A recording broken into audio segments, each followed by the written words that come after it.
when you look at the general caregiving population, dementia family caregivers, they experience higher levels of burden and stress and depression. So it's really important for them to be in tune with their emotional and mental health. And often that gets put on the back burner. So I'm really excited to have this conversation today. And I know Dr. Epps said she focuses a lot on self-care, and that's some of the things I'm going to talk a little bit more about later, is that self-care that can help caregivers to reduce those levels of burden and stress and hopefully improve their overall mental and emotional well-being. So thanks for having me. Thank you. So since this is a session on meditation, on connection, on self-care, I wanted to just take a few seconds to say, let's breathe and anchor ourselves. So wherever you may be, sitting comfortably, if it's comfortable, put your feet on the ground, just your hands by your side, and let's just take a deep breath in and out. And just set the intention for this session of asking, how can I serve? But let's begin with, how can I serve myself? And then, how can I serve others? And I know we have many caregivers here as well. And so we want to make sure that we're looking at both aspects. So as we begin the conversation, I would love to begin, Dr. Khalsa, with you. You mentioned your recent study on spiritual fitness, and I'd love for you to really, because in reading, I was just reading the study and reading it, it really defines the overall approach to physical, mental, and spiritual well-being, and how that's linked to brain health. Well, that's great. Spiritual fitness is a new concept in medicine. I don't think it's ever been really discussed before in this way. And what it is, it's an interweaving of, first of all, meditation, because we're in such a stressful environment right now with all the anger, especially there's an epidemic of anger. So we have to do something about that stress, and that's meditation. And that will lead to psychological well-being, which is like the concept of having a self-esteem or awareness of who you are, and independence and positive relationships are very important. Your persistent practice, it's very important to keep up with your brain healthy lifestyle. But when it comes to well-being, it's very interesting that people who have a purpose in life, like caregivers, like all of us here, have a dramatically decreased incidence of Alzheimer's disease. The reason's not clear about that, why purpose in life would give you that decreased incidence of Alzheimer's disease. But one thing I always like to say about this is we all have the same purpose in life, even though one person's working with nurses, one person's a doctor, one person can be something else. Our real purpose in life is to strip away all the layers of stress that we've accumulated throughout our life and return or get back to that divine spiritual essence that is our real, true identity. So I like to say that is the true purpose of life. And once we do that, once we get in touch with ourselves, because all the answers are really within, there's hardly any answers out there, the answers are within ourselves. Once we get back to that, we can evolve. It's a slow process. Nothing happens overnight, I don't think. And I was reading the other day, a great master once wrote, slowly, slowly, slowly, the Amrit nectar trickles down. And what this means is with time, as you meditate, all the changes that you make in your psychology, in your well-being, in your brain will lead you to evolve into a more spiritual essence of yourself. I call this the evolution revolution. You evolve to become your best self, where you develop patience, awareness, compassion, your ability to surrender, as Mallika was saying before, to serve other people without thought of benefit for yourself, excuse me.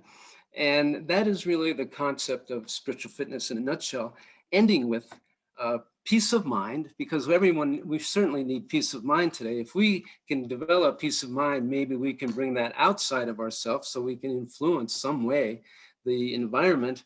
And then, of course, I just like to have this little thing right here. It says love. We need self-love and universal love and all kinds of love so that we can help the world evolve to become the place that we all know we would like it to be. So that's the concept of spiritual fitness. The last thing about that is people who do have a religious or spiritual aspect to their life, as I think I mentioned, have a much lower incidence of Alzheimer's disease. So that's how you bring it full circle. Thank you. Beautiful. Thank you. Dr. Epps, I'd love to bring your work in here. We'll get to self-care next, but really, I think you focus a lot on faith and the African-American family. And what are the learnings and how do we bring in more diversity and inclusion into this conversation? And what is the role of prayer as well? That was a lot, Mallika.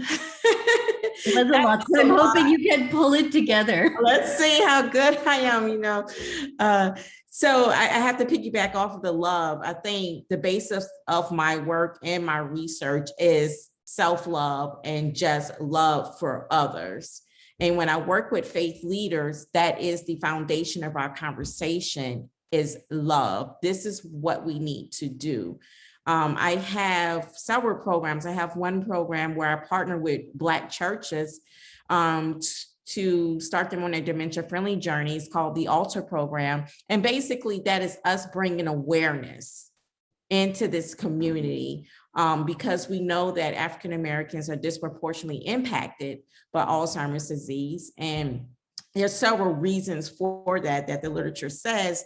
But one thing I've noticed working in the community is there's resources out there and we have literature and research, but the African American community does not know about it, nor do they have access to it. And so I really work with the churches and the faith leaders to make sure that we can be that gap filler and be there for these families. Because most of the time, especially in the African-American family, but a lot of families, you always turn to the church, and I believe the church is more than a place of just to worship. This is a place that you can really find the help that you need to go through several things. And so that's one of my programs that I do. And the other thing is I actually, I know how important religious practices are to many families, specifically the African-American family and those living with dementia. And I've designed a dementia-friendly online worship service. And so many people were like, yeah, okay, we'll watch it. And I have to tell you all, when families take 10 minutes, these services are 6 to 10 minutes in length. And when they take 10 minutes out their day to sit down and to receive songs and to receive a sermon or a message, they're just taken aback because caregivers go, and they do not take that time. And they did not realize they needed 10 minutes just to sit down to absorb this message, and it uplifts their spirit. This is what they share with me. And, we always say, it reduces stress, but one caregiver recently told me it's stress management for her. That's how important it is to participate in prayer, religious practices, because she said, this helps me manage my stress. I'm able to bring forth the word that I heard, sing the songs as I do my caregiving duties. And I think that's really, really powerful. All right, Mallika, I forgot when you asked me something else. I'm trying to touch base on all the several I things. think we'll come. Good. Yeah, go ahead. We'll come back to some of the specifics, but let's kind of go to Dr. Hogan. I do want to get into what we were just discussing about self-care. And so I'm wondering if you can share, because you work with a lot of caregivers, what are some of the practices? I'll throw out, of course, prayer, meditation, community, time in nature, but that 10 minutes a day can be so powerful and transformative. So I'm wondering what you suggest with the many caregivers that you work with. And also, and I'll always add like another tidbit, Dr. Khalsa had mentioned being of service and purpose, and that play in as well. Yes. Well, being a caregiver for many provides a sense of purpose. I think what's really interesting is sometimes people don't identify themselves as a caregiver, and sometimes that can prevent them from getting necessary supports that they need. So, of course, self-care is really important. I love those suggestions that you made, Mallika: prayer, meditation, and sometimes caregivers think, I don't have time in my day to even do those things, but if caregivers can think about it in small chunks. I love, Dr. Epps, how you have that 6 to 10-minute worship service. It might be overwhelming to go on a Sunday morning or a Saturday to your faith community and sit through a service, but maybe it is connecting online. I think through the pandemic, a lot of faith communities have put their resources, their materials online for people to access. And so for family caregivers and even individuals living with cognitive impairment, it's made it more accessible. But even I've heard some caregivers say, I sometimes will just go sit in my place of worship and just be for a few minutes. And I think when we think about that self-care, those practices, those 10 minutes a day of meditation, Dr. Khalsa had that great meditation earlier that he shared at the start of this event, just taking 10 minutes to do a meditation, or even in a moment of stress, just taking 3 deep breaths to center yourself. As a caregiver, that can really change the mood, reduce that stress level. But I think caregivers too often need that time away from the caregiving role to refresh. And maybe it is to escape to, or not, I shouldn't use the word escape, to get away from their caregiving situation, to go to their place of worship, or maybe it's to check in with their own mental health and well-being, get to their own doctor's appointment, or schedule a professional counseling session. I know COVID has made counseling sessions also much more accessible. So finding ways to center yourself through your faith, through meditation, and also just checking in with your feelings. Because often with caregiving, there's a roller coaster of emotions that people feel. And so by connecting to your source of strength to process those emotions, whether it's spirituality, getting out in nature, meditation, connecting to your faith community, those can all be great ways for caregivers to make sure that they're caring for their own well-being, which again often gets put on the back burner. Lovely, thank you. One of the phrases that I often use is learned from my father is, remember that we are human beings, not human doings. And so when you said just be, sometimes we do just need to breathe, to just be. Often we can learn simple techniques that work for children, can work for ourselves as well. So you had mentioned just taking, 3 breaths. An exercise I often do with kids is, taking your hand and taking a breath in, out, in, and out. And, that takes 20 seconds, but it helps anchor ourselves in just being with breath. So Dr. Khalsa, I'd love to really hone in a little bit on integrative medicine and how that plays a role in brain health specifically. The idea behind integrative medicine is that it's not just one thing, although everything that we're learning here today individually can certainly help. But when you combine them all together, for example, the diet, Dr. Isaacson was talking about the diet. So I call this nutritional fitness, whether it's a mind diet, a Mediterranean diet, a low meat type of diet, a low animal protein diet with lots of vegetables and fruit. Let's just leave it at that. The diet is very important. Exercise in and of itself can reduce, in some studies, the incidence of Alzheimer's disease by 50%, which is quite a bit. Exercise, sometimes people have a hard time doing exercise. So a lot of times I say to start, just open your front door, walk 10 minutes, walk back. That's a good start. But if you can go to the gym or you can work out, that's even better. And it's critically important to add to that cardio component, add strength training, because strength training also maximizes mental function. It changes the chemistry of your brain along with cardio. Cardio gives you one thing, strength training gives you another type of whole chemical picture. Plus it's really good for your metabolism, keeps you in good physical shape. mental stimulation. You know, the finger study, which we were involved in from Finland, the Finnish interventional study to prevent cognitive disability, showed that mental stimulation and being around like-minded people was also very important. So we have these whole things: diet, stress management through meditation and yoga, or being in nature or prayer, any way that really works for you to do stress management. I have a little story. I hope it's okay. One time I was giving a presentation at the Chopra Center for a book I wrote called Meditation as Medicine, and Dr. Chopra was right there next to me. And I was telling the story about how people don't really take time for themselves.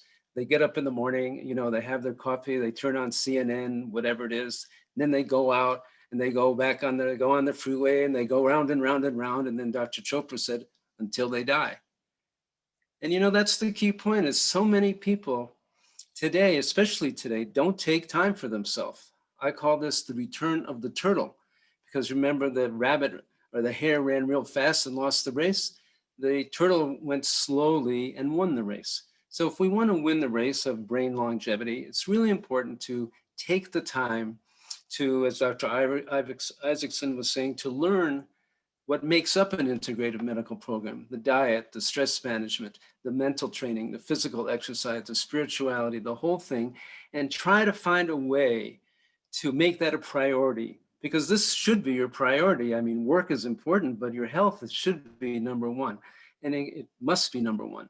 So incorporate that together, maybe get some help, have a coach, have a trainer, have somebody help us, help you, help me, help everybody.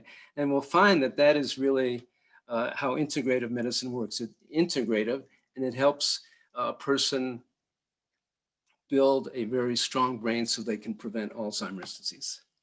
Wonderful. Dr. Epps, I'm curious, you know, you do work with nurses as well. You know, the pandemic obviously has created a whole nother dimension of stress and lack of self-care. I'm curious what you suggest for the nurse population in terms of healthcare, self-care, specifically for that population, because I think, again, in thinking of, you know, the frontline workers who have really served our world in this last year and a half, that is a population that I really do want to honor. Yeah, so that's such a great question. And I think it kind of boils down to the explanation about the integrative medicine, but taking the time. And sometimes I say, you know, as nurses, we say that's easily said than done, right? And especially over these past couple of months. But I think it's very important for nurses and other frontline professionals to take the time and realize that the time can just be 10 minutes, just to pause. So a lot of people think, oh, we got to take the time and do that, and it's going to take an hour, 2 hours out my day. But I think we have to adjust it to your life, what you have going on. And if it's just 10 minutes, taking that minute, those 10 minutes to be still and to pause. So then it kind of does a restart, and then you can go at it. But, you know, I know that might not be the answer for all, because it's very hard. You know, even if you worked on the front line or not, just being in a nurse's role, it's a lot, because you always are caring for others. And sometimes you forget to care for yourself. It is very similar to what we do as caregivers, what they go through. And we just have to remember to take that moment to just pause, meditate. If it is, engage in religious practices, whatever would work for you, that's what I would strongly suggest. Thank you. So, you know, speaking of that, I'd add a gratitude practice, you know, both as people who are appreciative of those who care for us, but also as individuals who are caregivers. I think a gratitude practice can also, you know, help the mindset in this process. Lakelyn, I'm wondering how, because you work in communities where caregiving supports families. So how can caregiving support help, the stress that actually families are going through with Alzheimer's and dementia? Yes, I think that, often caregivers feel so isolated and lonely. I think we all got a little taste of that during the pandemic, what it feels like to be isolated and to be lonely. And I think that really can impact our mental and emotional well-being. And so when caregivers are trying to find ways to help de-stress or to bring down that burden or to hopefully prevent depression, it's important to reach out for help. And there's a lot of different ways you can do that. And there are over 11 million dementia family caregivers in the United States. So caregivers know you're not alone. And maybe you're listening and you're saying, I'm not a caregiver, but I bet you know someone who is. And so there are some ways that we can support caregivers, and there are ways caregivers can reach out for support. So one is joining a support group. I know HFC has some great online support groups, and maybe they can share that link in the chat. Connecting with others who are going through a like experience to share challenges, successes, that can be really helpful. Again, in knowing you're not alone. And then also taking that time away from the caregiving situation. We call that respite. So it might be having a family member or friend come over to provide support to your loved one while you step away. It might be hiring a professional care service like Home Instead provides. And if cost is prohibitive for that, HFC also has a great grant program for dementia care respite. And so seeking out those types of resources. And if you aren't a caregiver and you want to help another loved one or friend that is a caregiver, being really specific in offering ways that you can help them. Because sometimes you'll say, well, let me know how I can help. And then the caregiver says, oh gosh, one more thing I need to do, figure out how you can help me. So instead, maybe say something to the effect of, Wednesday night I'm free. Can I drop off dinner? Or your kid's on the same soccer team. I'll take your kid to practice. What time can I be there? Or I'm going to the grocery store. What can I get you? So really looking for those supports in your circle of care. And often faith communities can be a great source of support as well. So leaning into your faith community can also be a great way, in addition to all the wonderful tips that we've already shared. Well, thank you. I want to thank everyone. Dr. Khalsa, we are going to jump out, but do you have a last minute comment you want to add? No, I just wanted to say that when it comes to caregivers and support and time, we did a study at UCLA that shows that 12-minute Kirtan Kriya meditation in caregivers was very effective. So you can go to alzheimersprevention.org and see that research on caregiver stress. It was really beautiful. Beautiful. And I think that it's such a wonderful way to end this session, which is thinking about community and connection, asking for help. And so we're going to invite everyone to go back to the main session. Before we do that, I'd love to end once again with just a moment of connection and reflection. So again, wherever you are, we'll just take a breath. In and out, and perhaps even putting your hand on your heart. I would love to end this session with just setting an intent for yourself. It may be something you hope or aspire for personally or as a caregiver, or it may just be a moment of gratitude. And I want to express my gratitude to all of the experts who joined us, and of course to both HFC and Women's Alzheimer's Movement, and Maria and the whole group here, Lauren, for pulling together this very amazing session. Thank you, everyone.